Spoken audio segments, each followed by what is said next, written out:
Hello my dear student, welcome back to competitive guider channel में आप सभी का स्वागत है। आज की इस वीडियो में हम लोग देखने वाले हैं क्लास 7th का साइंस चैप्टर नंबर फर्स्ट, जो भारती भुवन बुक से रिलेटेड है, जिसका नाम है पौधों में पोषण। तो हम लोग यहाँ पे पौधों में पोषण का लघुतरीय प्रश्न स्टार्ट करेंगे और साथ में हम इसमें अति लघुतरीय प्रश्न को भी देखेंगे। तो आप सभी बने रहिए, शुरू से लेकर अंत तक जरूर देखिए वीडियो, ताकि आपको आंसर क्वेश्चन के साथ साथ समझ में आ सके कि हमने क्या उत्तर लिखा और कैसे इसको लिखना होता है।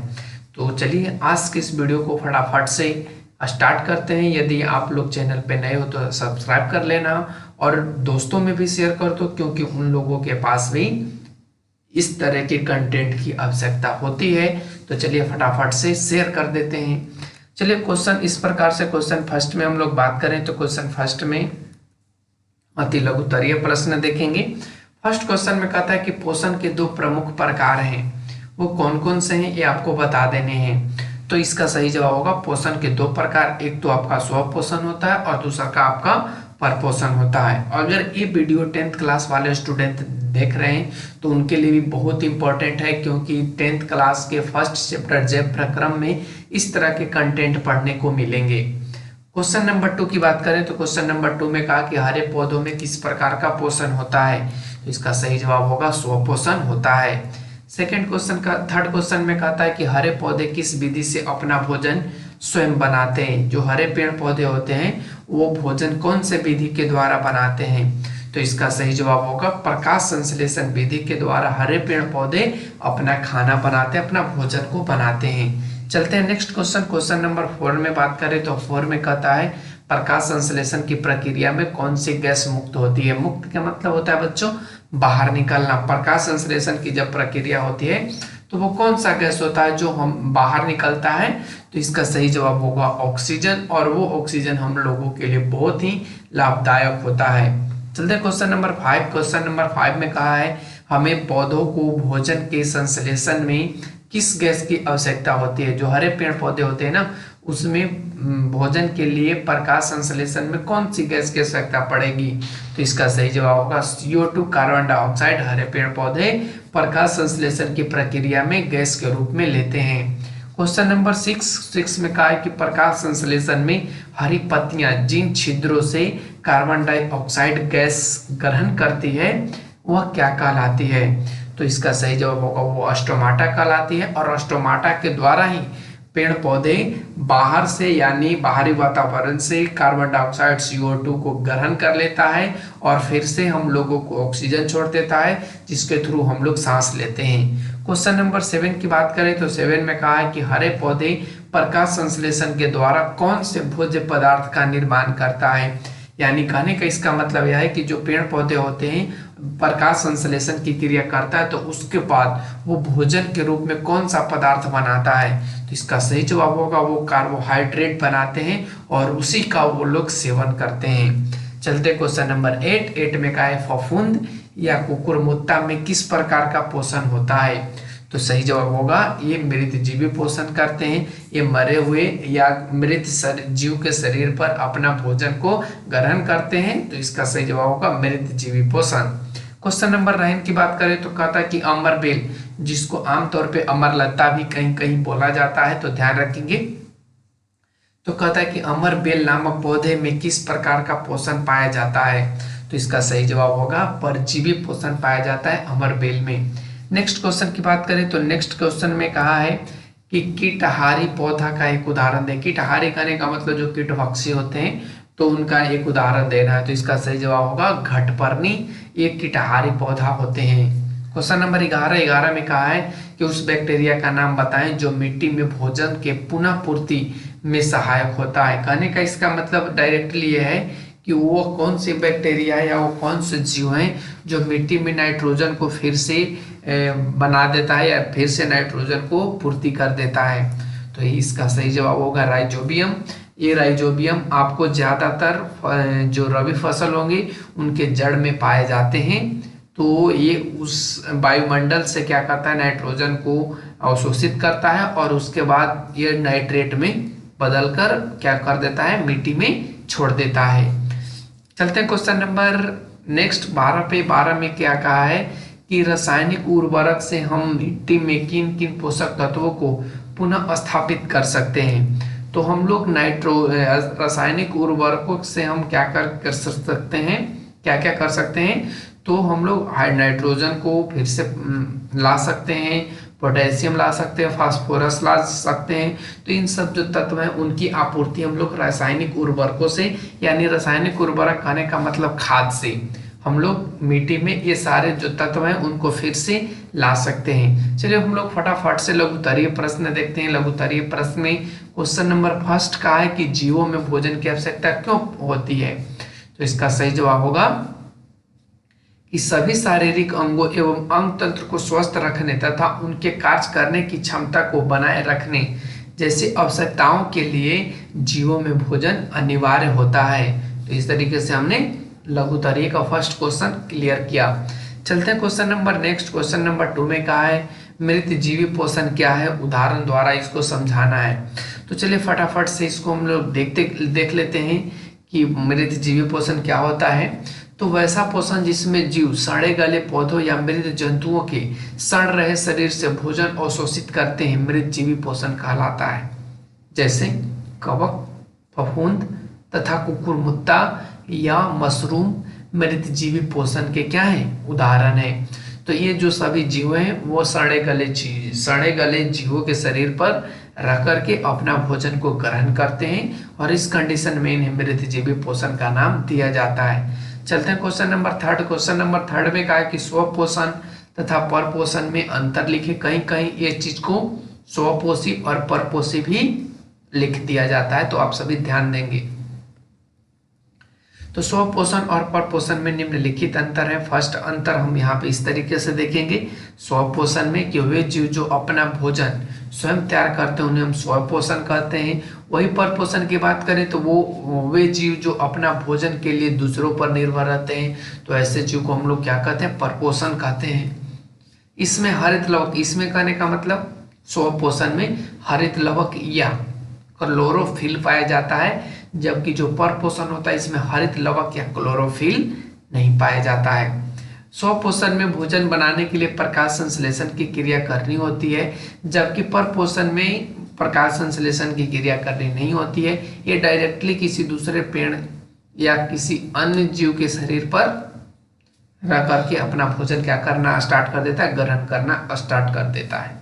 चलते हैं नेक्स्ट क्वेश्चन। नेक्स्ट क्वेश्चन में कहता है कि मृत जीवी पोषण तथा परजीवी पोषण में अंतर लिखे। तो चलिए यहाँ पे हम लोग फटाफट से इसका उत्तर लिख लेते हैं मृत जीवी पोषण और परजीवी पोषण में। तो यहाँ पे मृत जीवी पोषण क्या होता है, वे जीव जो अपना भोजन सड़े गले जीवों या जंतुओं के शरीर पर रह करके करते हैं। परजीवी की बात करें वे जीव जो अपना भोजन किसी दूसरे जीव के शरीर पर रखकर करता है। इसमें कहने का मतलब मृत जीवी में कुछ एंजाइमों का रिसाव होता है जो भोजन को विलयन में परिवर्तित कर देता है, जैसे कि आप फफूंद में देख सकते हैं। और इसमें परजीवी पोषण में भोजन के लिए कुछ विशेष अंग विकसित होते हैं, जैसे कि अम्रवेल में देख सकते हैं आप लोग, फित्ता कृमि, ये सभी में आप देख सकते हैं अलग अलग अंग विकसित होते हैं। तो ये हमने दो अंतर दोनों में लिख दिया। चलते हैं क्वेश्चन नंबर 5। क्वेश्चन नंबर 5 में क्या कहा है कि एक चित्र द्वारा प्रकाश संश्लेषण प्रक्रिया का सारांश देना है और वर्णन करना है। वर्णन करना कोई आवश्यक इसमें नहीं है। तो चलिए हमने यहाँ पे एक फिगर लिया है और ये फिगर आपको बता दें कि एक जो फिगर है वो एक पत्ती है, हमने लिया है, पत्ती लिया पेड़ पौधे का, ठीक है ना। तो इस तरीके से इसमें हम लोग देख सकते हैं। चलिए यहाँ पे हम लोग ले लेते हैं थोड़ा सा मार्कर दूसरा कलर का, ताकि हम लोग इसको अच्छे से कर सके, ठीक है ना। तो ये पत्तियां लिए हैं और इस पत्तियां में आप देख सकते हैं कि अलग अलग तरीके का कार्य हो रहा है। जैसे पहले प्रकाश संश्लेषण के लिए क्या चाहिए, सूर्य चाहिए। क्या चाहिए, सूर्य की रोशनी चाहिए। यदि सूर्य की रोशनी नहीं मिलेगी तो ये प्रकाश संश्लेषण की जो क्रिया है वो बिल्कुल नहीं होगा। तो यहाँ पे सबसे फर्स्ट पोजीशन में सूर्य का प्रकाश चाहिए। उसके बाद हम वायुमंडल से, यानी जो वातावरण है उससे CO2 कार्बन डाइऑक्साइड चाहिए। और उसके बाद क्या चाहिए, मिट्टी से इसको खनिज तत्व चाहिए। उसके बाद ये क्या करता है, ये सभी चीज इनको चाहिए। साथ में ये जो पत्तियां हैं इसमें क्लोरोफिल है जल है, ग्लूकोज है और ऑक्सीजन ये क्या कर रहा है, बाहर निकाल रहा है, हवा में ये छोड़ दे रहा है। तो इस तरीके से यहाँ पे सभी क्रियाएं हो रही जो प्रकाश संश्लेषण में होता है। तो इस तरीके से आप देख सकते हैं कि जो प्रकाश संश्लेषण की क्रिया होती है वो इतने सारे प्रक्रियाओं के द्वारा संपन्न होती है। तो अगर हम लोग यहाँ पे स्टेप बाय स्टेप लिखें तो सबसे पहले क्या चाहिए, सूर्य का प्रकाश चाहिए फर्स्ट स्टेप में। सेकंड में इसको क्या चाहिए, CO2 चाहिए, ठीक है ना। थर्ड में इसे क्या चाहिए, तो जल चाहिए और खनिज लवण चाहिए, ठीक है ना, जो इसे जड़ के माध्यम से मिल जाता है। फिर फोर्थ पोजीशन में जो पत्तियां होगी इनमें क्लोरोफिल होगा, ठीक है ना। तो ये सारे चीज चाहिए इनको प्रकाश संश्लेषण करने में। तो उम्मीद है ये चीज अच्छे से समझ में आ गया होगा। चलते हैं क्वेश्चन नंबर 6 पे। क्वेश्चन नंबर 6 में कहा है कि प्रकाश संश्लेषण प्रक्रिया को एक सूत्र के माध्यम से आपको बताने हैं क्या प्रकाश संश्लेषण क्रिया कैसे होती है और कौन से अभिक्रिया टूटकर यहाँ पे प्रकाश संश्लेषण प्रक्रिया को पूर्ण करता है। तो चलिए यहाँ पे हम लोग फटाफट से देख लेते हैं। ये आपका क्या है, एक अभिक्रिया हमने यहाँ पे प्रक्रिया दिया है। एक जो आपका ये CO2 कार्बन डाइऑक्साइड और जल परस्पर आपस में अभिक्रिया करते हैं और ये किसकी उपस्थिति में करते हैं, तो ये सूर्य के प्रकाश, ध्यान रखेंगे, सूर्य के प्रकाश और क्लोरोफिल की उपस्थिति में करते हैं। ध्यान रखेंगे, सूर्य के प्रकाश और क्लोरोफिल की उपस्थिति में करते हैं। तो ये बनाता है 6C6H12O6 जिसको हम लोग बोलते हैं कार्बोहाइड्रेट। क्या बोलते हैं, कार्बोहाइड्रेट। कहीं कहीं इसे ग्लूकोज भी लिखा हुआ मिलेगा, ध्यान रखेंगे, ठीक है ना। और उसके बाद ये ऑक्सीजन मुक्त करता है और साथ में कुछ जल को भी ये छोड़ देता है। तो ये सारे प्रकाश संश्लेषण प्रक्रिया में ही संभव है। चलते क्वेश्चन नंबर 7 पे। क्वेश्चन नंबर 7 में कहा है किसान अपने खेतों में रासायनिक उर्वरक क्यों मिलाते हैं। तो इसका मेन रीजन ये है कि जो खोई हुई पोषक तत्व मिट्टी में है उसको फिर से लाया जा सके, इसलिए किसान अपने खेतों में रासायनिक उर्वरक का प्रयोग करते हैं। जैसे आप फसल उगा रहे हो तो फसल उगाते उगाते उस मिट्टी का क्या होता है, खनिज और साथ में पोषक तत्व समाप्त हो जाता है और जिसके कारण फसल की पैदावार अच्छी नहीं होती है। तो किसान क्या करता है, वो उर्वरक यानी रासायनिक उर्वरक कह सकते हैं या खाद कह सकते हैं, वो उसमें छेड़ देता है जिसके कारण फिर से पोषक तत्व आ जाते हैं और फसल अच्छा हो जाता है। तो इस तरीके से हमने यहाँ पे देख लिया। नेक्स्ट क्वेश्चन में आपसे पूछा गया है कि जो प्राकृतिक विधि है उसके द्वारा मिट्टी के पोषक तत्व को कैसे फिर से लाया जा सकता है। तो इसके लिए हम लोग थोड़ा सा समझेंगे कि आखिर कैसे समाप्त होता है। तो हम लोग देखते हैं कि जो पौधे अपने मिट्टी पे उग जाते हैं या अपने खेत में उग जाते हैं तो उसके लिए खनिज, पोषक तत्व और मिट्टी जो पोषक तत्व हैं जो मिट्टी से प्राप्त करते हैं और लंबे समय तक पौधा क्या करता है, मिट्टी से अवशोषण करता है पोषक तत्व और खनिज को, जिसके कारण इनमें पोषक तत्वों की मात्रा घट जाती है और इस प्रक्रिया को यानी जो घट जाती है उसको पुनः पूरा करने के लिए मिट्टी में एक पोषक तत्व एक जीवाणु होता है जिसका नाम है राइजोबियम। ये बैक्टीरिया की तरह सहायक होता है जो वायुमंडलीय नाइट्रोजन को क्या करता है, नाइट्रेट में बदल करके फिर से मिट्टी में वो छोड़ देता है और जिससे खनिज या कह सकते हैं मिट्टी में नाइट्रोजन की मात्रा फिर से बरकरार हो जाती है और फिर से फसल अच्छी हो जाती है। और इसलिए यहाँ पे ये प्रक्रिया बहुत ही जरूरी है।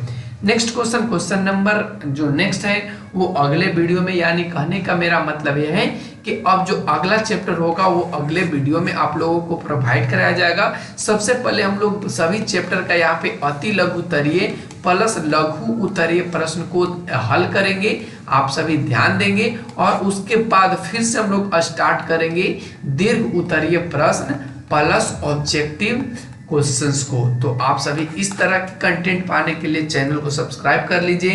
तो thanks for watching, take care, bye bye. इसी तरह का कंटेंट आपको समय समय पे मिलते रहेगा, तो चैनल को सब्सक्राइब करना बहुत जरूरी है। तो और ये अच्छा लगे तो दोस्तों में भी शेयर कर दें।